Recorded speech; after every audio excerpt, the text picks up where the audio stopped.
Hello, America. We are counting the days down. Next Thursday is the last broadcast, this broadcast on this network. And I can't thank you enough for joining me for the last couple of years on what has been an absolutely incredible journey and a life-changing journey for me. And I hope in some way that you have been affected and now go out and affect or infect others.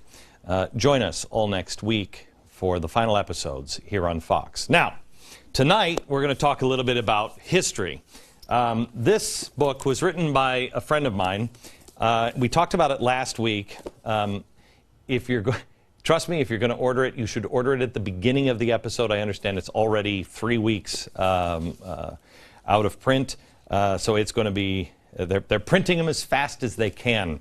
Chris Stewart is a guy who I read one of his other books on my last vacation. I think it was in January, and I actually called him while I was on vacation. I got yelled at by my wife. "What are you doing? You're on vacation." I said, "I have to talk to this guy." This is the best written history book I have ever read because he's a fantastic storyteller. And the stories that he tells in Miracle of Freedom, 7 Tipping Points That Saved the World, are the stories of how we got here and how we came this close to not being here. He left out the American Revolution, which I might argue with, but he says at the end of the book, and I'm not going to spoil it for you, but he says at the end of the book, I know there are more than 7 tipping points, but these are remarkable. The defeat of the Assyrians, a story really I barely even knew. The end of this story is remarkable. The victory of the Greeks over the Persians, right? It was the Persians, yeah. Story of arrogance. Constantine coming to Rome and uniting the empire starts with a baby found in the trash. The defeat of Islam in France, where we had no reason to win. Christians had no reason to win against Islam in France, but they drew a line in the sand. The Mongols in Eastern Europe. When I heard John Kerry, do you remember when John Kerry testified and he said, "This is reminiscent of Genghis Khan"? And I thought, who says Genghis except for somebody who's married to Teresa? But I knew that Genghis Khan was a bad guy. And I knew that he was, things that would later be quoted as reminiscent of would be very bad. But I had no idea. I think this guy made Adolf Hitler look like a rookie. Bad. We'll tell you this story a little bit tonight. 1492, an interesting story of absolutely no hope for the West, and suddenly new hope. 2 days before, was it 2 days before or 1 day before the Nina, Pinta, and Santa Maria went out? Does anybody know what happened in Spain? Just within 2 days before they set sail. Pretty significant. Pardon me? They were looking for a bailout. No, they weren't looking for a bailout. Yes? Rex? What? Did they purge the Jews? Yes, they purged the Jews. And I thought, my gosh, what a dark period. And then the next day, boats go out to start a new period of real enlightenment. It's amazing. And then 1940, a story of one man alone. Everyone called him crazy. And really, it was the turning point, and we saved the world because of one man in England. Let me introduce you to Chris Stewart. Chris, first of all, best written stories of history. You can't turn the pages fast enough. You bring it to life. Thank you for writing history this way. You're overly kind, Glenn, but thank you. Tell me about the defeat of the Assyrians. Who were the Assyrians and what happened? You know, and that's one of my one of my favorite stories in the book. Everyone always asks, what's your favorite story? And it's really impossible to choose just one of them. And think about this. In the entire history of the world, in the thousands of years that we are talking about, we've selected 7 stories. And each of them are so compelling and so interesting, and they literally are these tipping points. So when people ask, well, let's start with this, or why is this interesting to you, I always feel like, well, what's my favorite child? It's hard to choose. But before I answer your question, could I back up just a little bit? Yeah. And that is, this book is it's a story of freedom. It answers a question, as you were indicating, where does freedom come from? And it also makes a point that freedom is extraordinarily rare. In the whole history of the human race, scientists estimate that maybe 100 to 110 billion people have lived on this earth, maybe 125 billion, depending on who you talk to. And yet a tiny, tiny percentage of those people have experienced anything that we would consider free today. Even China-style freedom looks good under what most people have experienced in the history of mankind. And you know, you indicated that here with the story of the child that was, you know, they just didn't value human life. We're talking about abject slavery. We're talking about torture, this constant fear of who will be our next leader. You know, our idea of freedom is, well, do I have enough gas to go down to Walmart and buy another Xbox? These people were dealing with, how do I survive another day? Okay, let's do this differently then. I'm not going to start at the beginning. Let's just jump around because we're here. Let's start with the baby in the trash. Tell me about the baby in the trash. Well, you know, that was about the time of Christ, and the Roman Empire was very, very powerful and considered a fairly progressive and fairly mild empire in the sense of how they treated those people that fell under their rule. And yet, they just simply didn't value human life the way we do today. And that's what we were hoping to illustrate with that part of the story, is that even with these fairly progressive empires, that they just didn't understand what you and I take for granted, and that is a Roman soldier wrote to his wife in Alexandria, and he was saying she was about to give birth, and he said, if it's a son, keep him. But if it's a daughter, just throw him away. And, you know, it's impossible for you and I to imagine that, speaking of one of our children, a child that was going to be born. And yet it was fairly common at that time. They preferred the sons for very obvious reasons and didn't have much value in their daughters. And, you know, that's a great illustration about this was a very brutal time. And when I say this, I mean up until the modern day when we have this explosion of freedom, this golden age of freedom that we see around us now. The story starts out, this chapter starts out with a little boy going to search for food in a trash heap on a barge or something, right? Yeah. On the river, yeah, or just outside of Rome. And starts to go through the trash heap because he's a Christian, and Christians at this point in Rome, not popular. So yeah, what are you living like? He was a Christian Jew, and as I don't think most people recognize, most of the early converts to Christianity were Jews.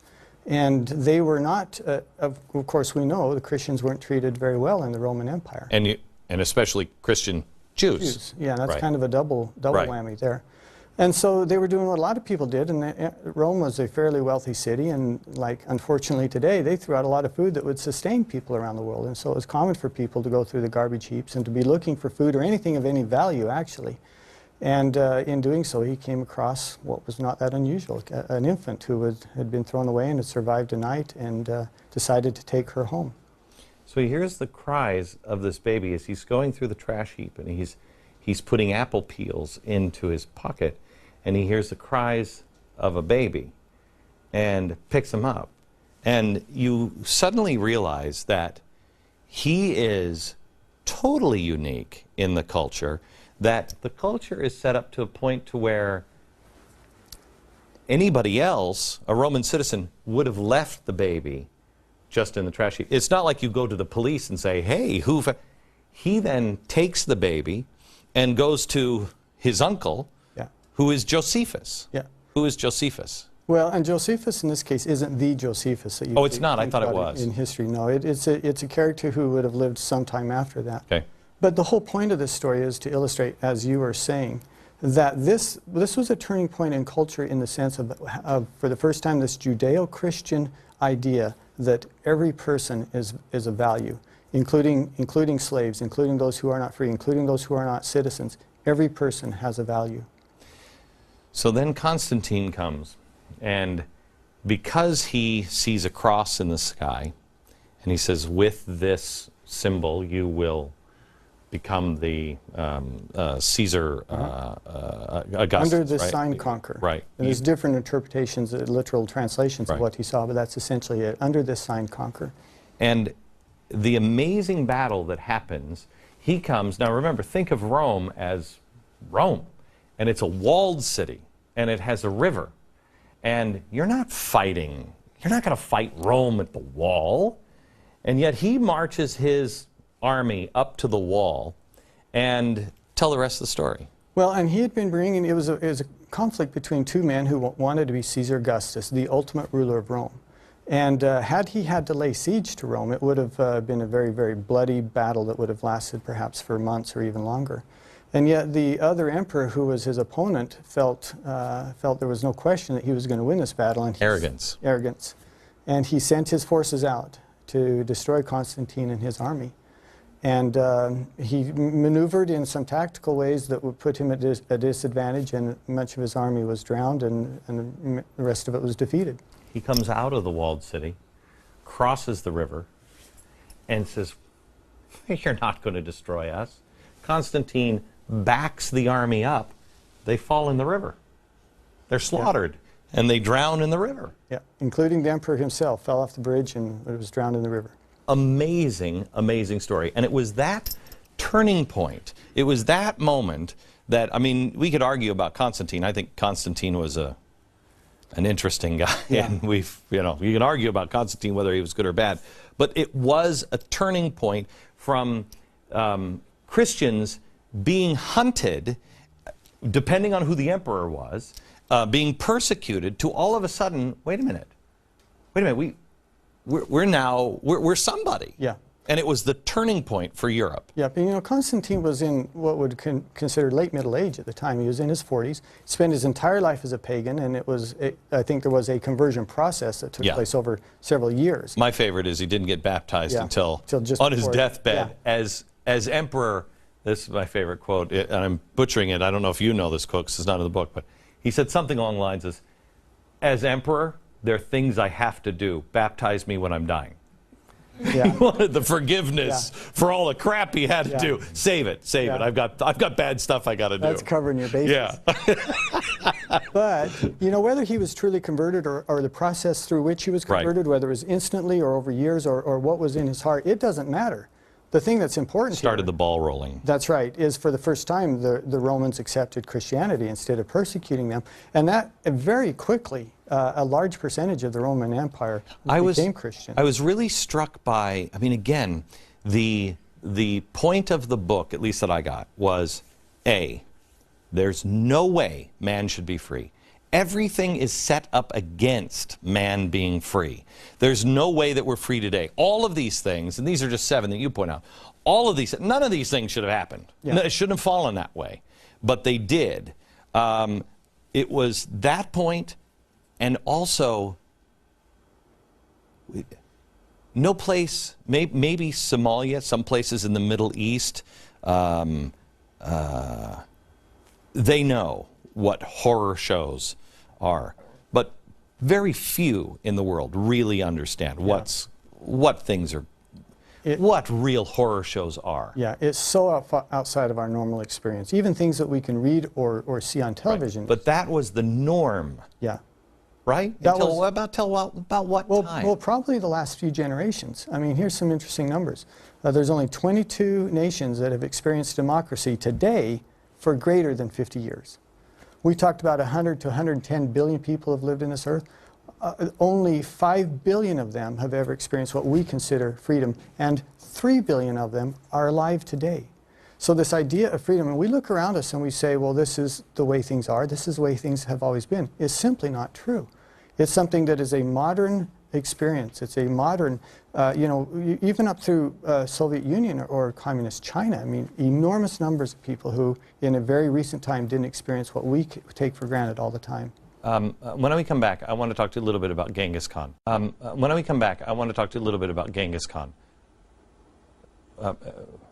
Or Genghis Khan, which one? Genghis. If he had modern technology, worse than Mao and Hitler and Stalin? Yeah, I just think... Horrible. Yeah, and when you read, and we can talk about that, but yeah, there was... Yeah, when we come back, things that I don't think people really... we haven't seen before. My daughter and I, it's funny, we had I guess a horror off in history. We were just the other day. I finished reading. I said, "Do you know about Genghis Khan?" And she started telling me, or I started telling her a little bit, and she said, "Oh, Dad, Vlad the Impaler did X, Y, and Z." And I said, "No, honey, listen to this, this, and this." And she's like, "Dad, how about this guy?" I mean, it's a very strange, sick, sad family. But we'll be back in just a second.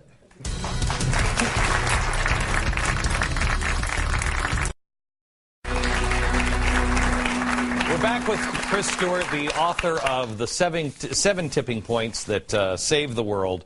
It is a fantastic book on history, and one that I think every American should read.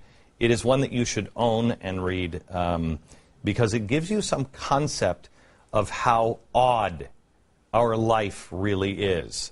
Unless I was a feudal lord, I wouldn't have had this. Things are not what you... They haven't been homogenized by Disney. Genghis Khan, tell the story about what he used to do to walled cities and how he used to get in.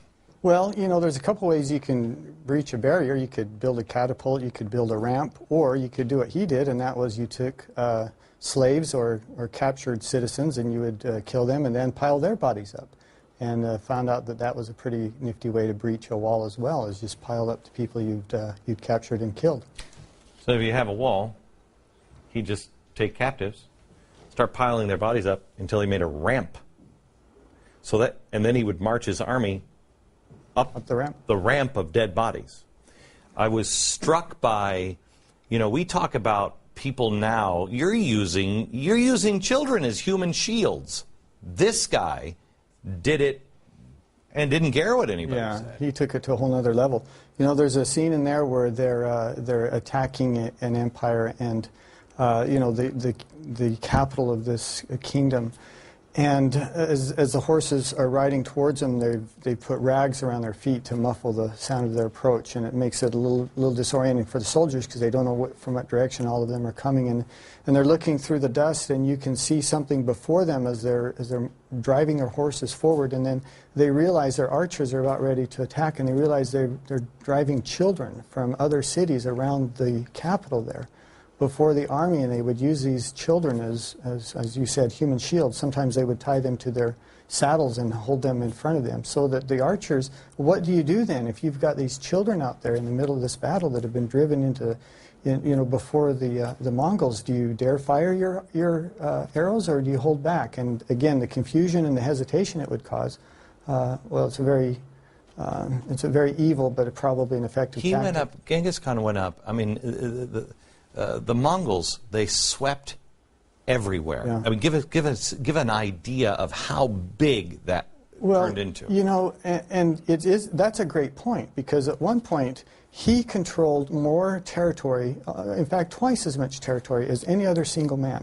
In 25 years, the Mongols had captured and controlled more territory than the Romans did in 400 years. I mean, they reached from India and Cambodia on the east, all through Central and Southwestern Asia, through the Middle East. And reaching into Eastern Europe, it was an enormous swath of land that they had control over. The Mongols went in and just killed, was it Kiev? Yeah. It just went in and just killed everybody. Yeah. And if I'm not mistaken, it was a few years later. Yeah, 12 years later, it was nothing but a village of a few hundred people. I mean, and that's one of the things that he did that had very long-lasting, and 700-800 years of impact. That there were entire cultures that we don't know about, because there's nothing left. Virtually everyone was killed. I wish I would have brought it to the set today. Didn't realize we would go down this conversation. I was sent a book today on Moses. I showed it to you, didn't I? Yeah. I showed it to you. Yep. This is the most beautiful book I've ever seen on Moses. It is just a few words at the bottom of each page, but these beautiful pieces of art on each page that tell the story of Moses. What's interesting about it, it was printed in Berlin in 1925. It's all in German. And it has a name on the cover, and I'm trying to find who owned this book and what the story of this book was. It was given to me, and it was given to me with a note that said, "Very few remain." Because that's exactly what Hitler tried to do. But in those days, Genghis Khan did it. Just erased entire towns, entire populations, killed every man, woman, and child, and did it to scare the next town. Yeah. And you know, there's a great story about Kiev where the governor or the mayor essentially, Genghis was going to let him get by with paying a tithe, pay 10%, and he says, "You can take it once we're dead." And he said, "Okay," and came in and just it destroyed the entire city. As I said, a few years later, there's only a few hundred people who live there, and it's taken generations for some areas of the world to recover from that, and in some ways, some of them haven't. There's a sense of submission in some of the locations. You make the point that some parts in Russia, the reason why they have been with the czars and then with Stalin, and they still go back under Putin and everything else, is because of Genghis Khan, the Mongols. They were conditioned by that. The Russian Christian Church essentially said, you know, if we're faced with destruction or allowing you to come in and subjecting ourselves to you, we'll do that. And so they encouraged their people to be subjects to Genghis Khan. And as a result of that, they were working in concert with him to some level, and that's something that you can see through subsequent generations. Why they were willing to live under the czars and submit themselves to the czars or to the communist regimes. Many historians trace that back to that original conditioning by... I'm struck not only by the fragility of freedom and how rare it is, but I'm also really I'm really struck in each story by, wow, this feels like a tipping point that we're at. Do you believe we're at an eighth tipping point? The eighth tipping point. You know, I don't know how we can't be. When you look at the clash of cultures, and I mean not just internally here within our own country, within the United States, but clash of cultures around the world. When you look at the public discourse that we see, we could talk about lots of different things. The monetary and fiscal policies that have the potential literally to destroy this nation. When you look at some of the political or cultural issues, and then when you look at the threats that we are going to face or our children are going to face, it seems to me like it's certainly a tipping point. When we come back, I want to take a break. And when we come back, I want to start here. Progressives believe, and no judgment here, but the progressive ideology is based in man progresses and gets better. And we learn and we evolve, and I mean it really is tied to evolution. We evolve and we just get better. Our founders believed that the natural man is an enemy to God and an enemy to freedom. He gets a little bit of power and he will just run. I want to start there on just what does history tell us on which one is right? Do we progress, or is the natural man an enemy of God? Back in a second.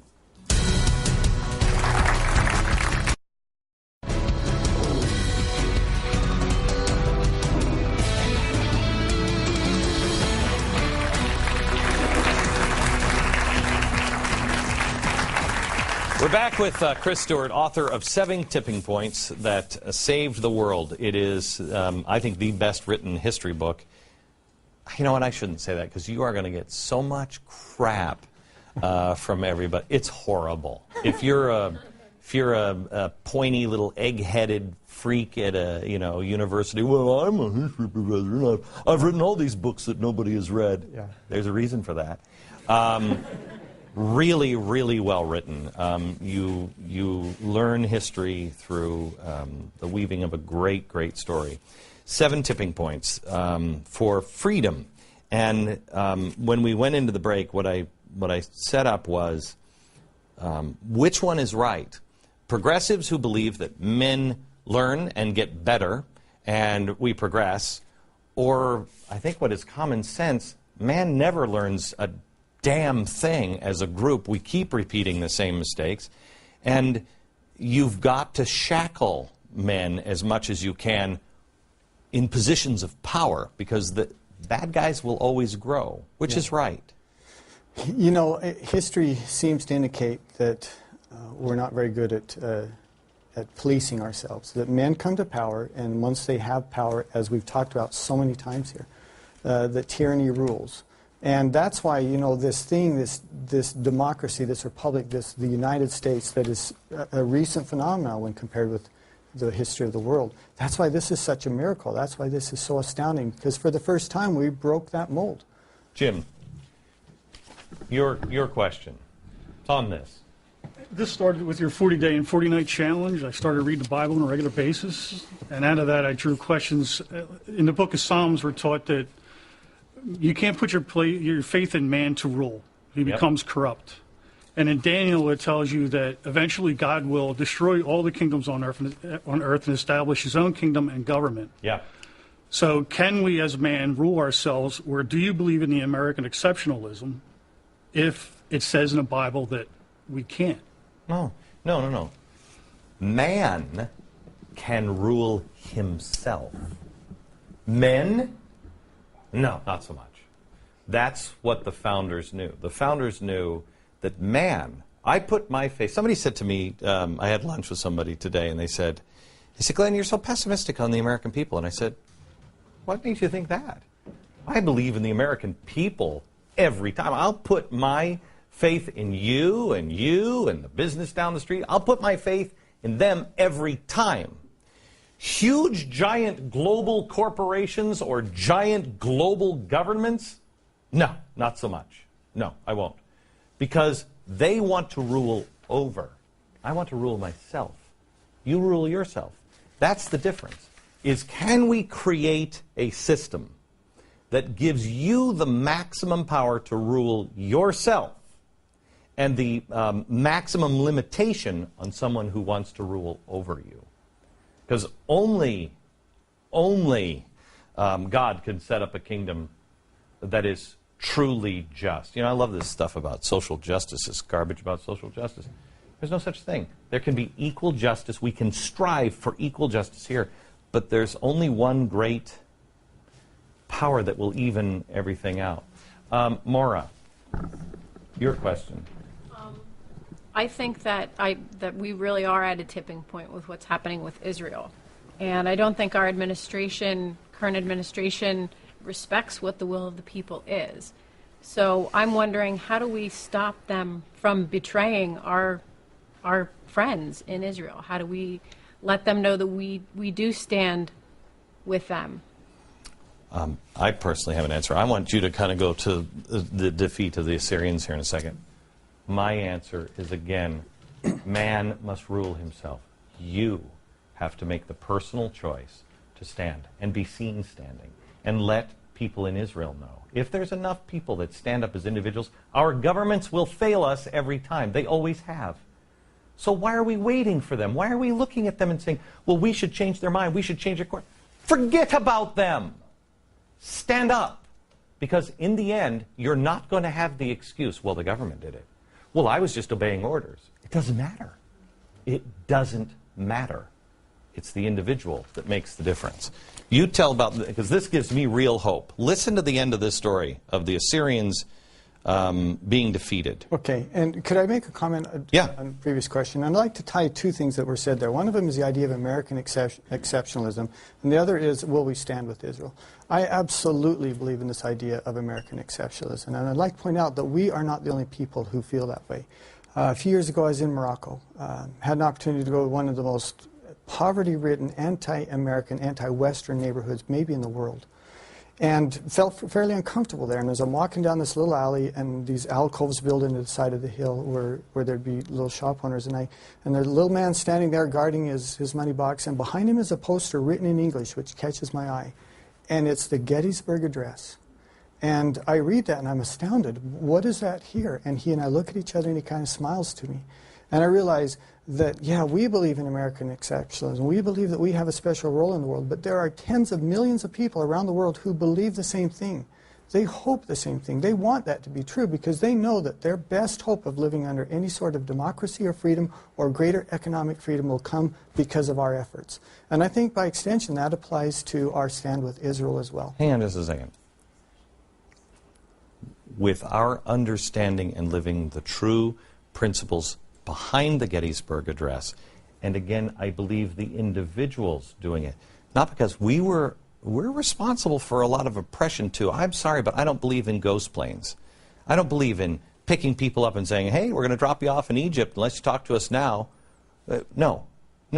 If we're going to torture somebody, we torture them. Yeah. Be the monster. Don't allow someone else to be the monster. And if you don't want to be the monster, don't allow anybody else to be it either. Well, and that's a fair point, and I wouldn't argue with that. But my, the point I was trying to make there is that there are people in that area who want us to make that stand. They recognize that we bring stability, that we bring a potential for them bettering their lives by us being. There's the same reason there's a lot of Palestinians that stand with Israel. There's the Palestinian situation in Jerusalem works. Yeah. It works. Yep, and they don't want that thing taken away. Right. They don't want that thing destroyed either. All right, so let me go back to your answer on Israel here, and where I found great hope with the defeat of the Assyrians. We're going to take a quick break, and then we'll come back.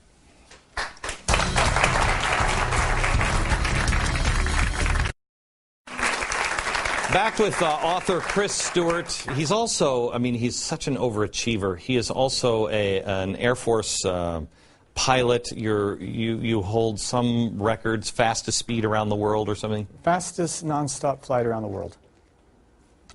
Just what? Just for your Just why not? Just for you. And a good friend of mine and an amazingly decent man. You don't know me very well, Glenn. No, yes I do, and you're a decent man and a brave man. Let me go to the defeat of the Assyrians. Yeah. First, who are the Assyrians and who were they fighting? Well, the Assyrians were at the time, 700 BC, the most powerful, and we were talking about brutality. They were one of the most brutal empires ever in ancient history. And they had this war with the kingdom of Judah in the southern and northern kingdoms, and it was very important to them because the kingdom of Judah controlled this land bridge between the Assyrians and this other rising empire, the Egyptians.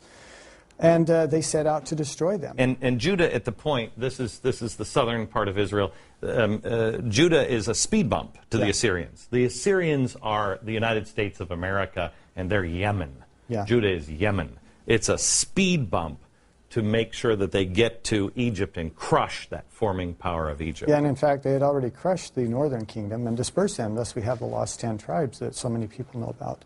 And they come into the kingdom and they destroyed all of the major cities, Lachish and others, and they had Jerusalem yet to go. And they laid siege upon Jerusalem, and at the time there was a prophet in the Old Testament who was advising the king, and he assured him that God would intervene and save them.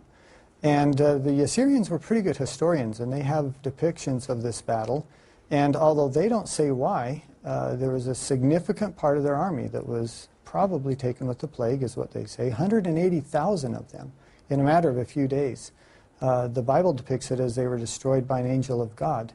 And, there's different interpretations of all that, Sure. Of course, if you want a literal or more religious interpretation. But the bottom line is that the Assyrians turned around and went back to Babylon. So here they go. So the Assyrian king is, and you describe it so beautifully, the Assyrian king is like, you've got to be kidding me. I've destroyed everybody. They're going to stand against me? Some crazy man says that God's going to save them? I've killed all of them. Go and kill every man, woman, and child. Sends this enormous army. How big was the army of Judah? Well, it was very, very small. Because it was actually inside within the walls of Jerusalem. Which was a few miles across at that point. If you've ever been to Jerusalem, it ain't a big city. So they've got everybody in there. 180,000 come to destroy them. And mysteriously, and like you said, we don't know what happened, but they all get sick. Yeah. And They get die. sick. And they're, it could, who knows, but they can't fight. They cannot fight. And the tipping point was so important there, and that is this. Had the kingdom of Judah been destroyed, there would have been no seedbed for Christianity in which it could have been placed and could have thrived. And it was so important for Christianity, in order for us to develop Western values, Western civilization as we know it now. You really understand in your book the importance of the Jewish culture and the importance of the Christian culture to the West. If it wasn't for those two cultures, freedom may not have been had yet. They were both so important. And we look back, and there wasn't one event where this happened, and now freedom in the latter age is guaranteed. These were all very painful, they took place over a long period of time, and yet each of them was critical to development of this freedom. So here's the answer to your question. I think we are at a tipping point, and I think Israel is, if you look at it, forget about all the religious stuff, forget about even humanity. Look what has happened to Jews. 1492, and before that, Assyrians. Look through history. Always somebody's trying to kill them and wipe them out. So let's forget about the promise that we all made to ourselves that we would never forget, never let it happen again. Let's just be selfish and say we like our televisions and we like our cars and our way of life. If you pull Israel out of the Middle East, you're a military man. You pull that out of the Middle East at this point. What happens to the Middle East and the rest of the world? Well, and it's a game changer, isn't it? It's so important for us to defend our ally and the only democracy in that part of the world. And our troops, quite honestly, if you look at the map now and you see what's happening to us, our troops are surrounded. Our troops are now surrounded. And we are a wobbling country and force in the world. Everybody who's been trying to topple us forever has got to be licking their chops right now going, we could push them over. If you pull Israel out and America can't stand with it, well, then that emboldens everybody around the world in saying, my gosh, the era is over and the tipping point. Good news is, I firmly believe, Jim, you said a year ago you went to 828, and I challenged you, 40-day and 40-night challenge, right? Or you took the 40-day and 40-night challenge, right? And when you took that, what is the challenge? What did I say? Where did that challenge start? The challenge for me started with, the biggest part of the challenge is pray every day. Okay. And along with the prayer, it came read the Bible and learn the Bible. Okay. It actually started, however, with firm reliance on divine providence. You have that now. Firm reliance of divine providence.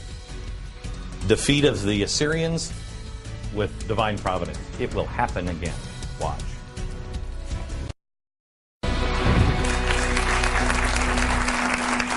Back with Chris Stewart, the author of 7 Tipping Points That Saved the World.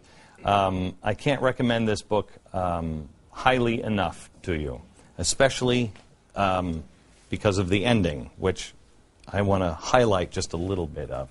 But first, let me go to Rex. We're so aware, thanks to shows like yours and great books like this, of so many things that are going on. Were these people aware back then of the tipping points, that they were in such a point in history? You know, it's hard for us to project why they did what they did. I think in some cases they probably didn't view it as a tipping point. They were simply fighting to survive. They were fighting to continue with their culture or their people. But there were other times when I think they did view this was, as we have written up there, a line in the sand. And I think that the battle in France against the Islamic invasion is an example of that. There wasn't entirely just the idea that we need to stop this invasion so we can protect our homes. I think they viewed that as a clash between the cultures there, and they wanted to preserve Christianity. Can you make the point that you made, you make at the end of the book? Because I have to tell you, I brought it into work and I gave it to somebody and I said, I just want you to read this. I just want you to read these 5 pages. The end of the book is we have a choice. Freedom is fragile, and you have to choose. Yeah. You know, it's fragile. As we've talked about, it's rare and it's precious, and it's not assured. We have to be willing to take the stand, to stand up as they have throughout history, to pay the price and to be engaged in the fight in order to assure. I think most of us look at our children or grandchildren. I had my first grandchild a few weeks ago. Congratulations. Well, thank you. And Grandpa. Grandpa. And it took me a while to get used to that. I look at what and imagine what his life is going to be. And most of us think, well, he's going to grow up like I did, in the security of living in a free land and knowing that it will always be that way. Hold on. How many people here believe that our grandchildren will live like we do? Look at that. How many people, if I would have asked you that 5 to 8 years ago, would have said yes? Yeah. Look at that. And I'm grateful that people recognize that, because if we just assume that it will always be this way, then we don't hear the call to arms, that we need to stand up and be willing to protect it. Okay. I want you to pick this book up and read it, because it will change your perspective, and it will do so in a way that, I mean, my eyes were truly, truly opened on how you think you know how bad it could be? No. You don't know how good you have it, even the worst of us. You don't know how good you have it until you've read history. Back in just a second. Author of 7 Tipping Points That Saved the World. Not a professional historian, as I said to him in the break, but professional historians are the reason why nobody knows history. They stink on ice. Grab this book. Next week, only 4 shows of this broadcast remaining. Final show of the Glenn Beck program on Fox is next Thursday. Don't miss an episode from New York. Good night, everyone. This book was written by a friend of mine. We talked about it last week. Trust me, if you're going to order it, you should order it at the beginning of the episode. I understand it's already 3 weeks out of print, so it's going to be, they're printing them as fast as they can. Chris Stewart is a guy who I read one of his other books on my last vacation. I think it was in January, and I actually called him while I was on vacation. I got yelled at by my wife. What are you doing here on vacation? I said, I have to talk to this guy. This is the best written history book I have ever read, because he's a fantastic storyteller. And the stories that he tells in Miracle of Freedom, 7 Tipping Points That Saved the World, are the stories of how we Christians had no reason to win against Islam in France, but they drew a line in the sand. The Mongols in Eastern Europe. When I heard John Kerry, do you remember when John Kerry testified and he said, "This is reminiscent of Genghis Khan"? And I thought, who says Genghis except for somebody who's married to Teresa? But I knew that Genghis Khan was a bad guy. And I knew that he was, things that would later be quoted as reminiscent of would be very bad. But I had no idea. I think this guy made Adolf Hitler look like a rookie. Bad. We'll tell you this story a little bit tonight. 1492, an interesting story of absolutely no hope for the West.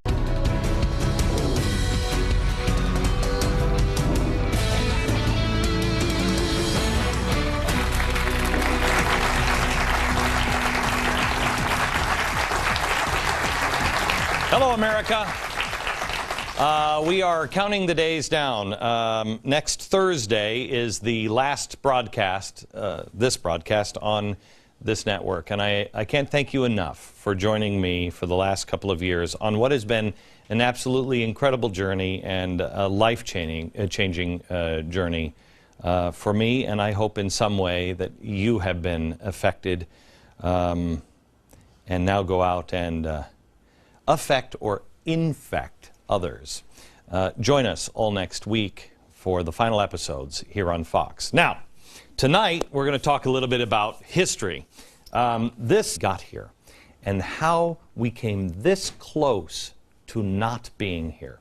He left out the American Revolution, which I might argue with, but he says at the end of the book, and I'm not going to spoil it for you, but he says at the end of the book, I know there are more than 7 tipping points, but these are remarkable. The defeat of the Assyrians, a story really I barely even knew.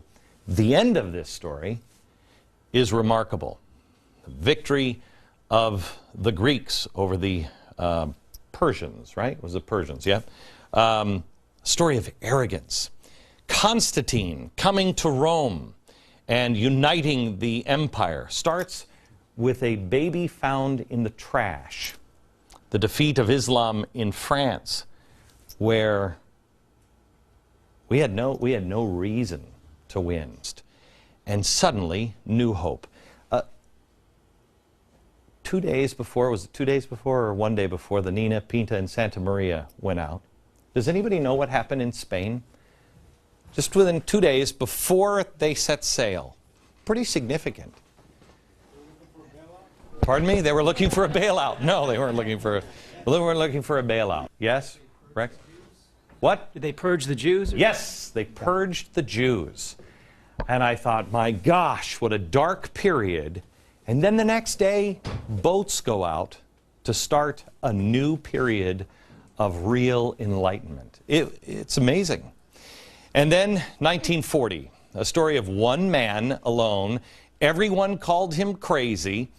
And really, it was the turning point. And we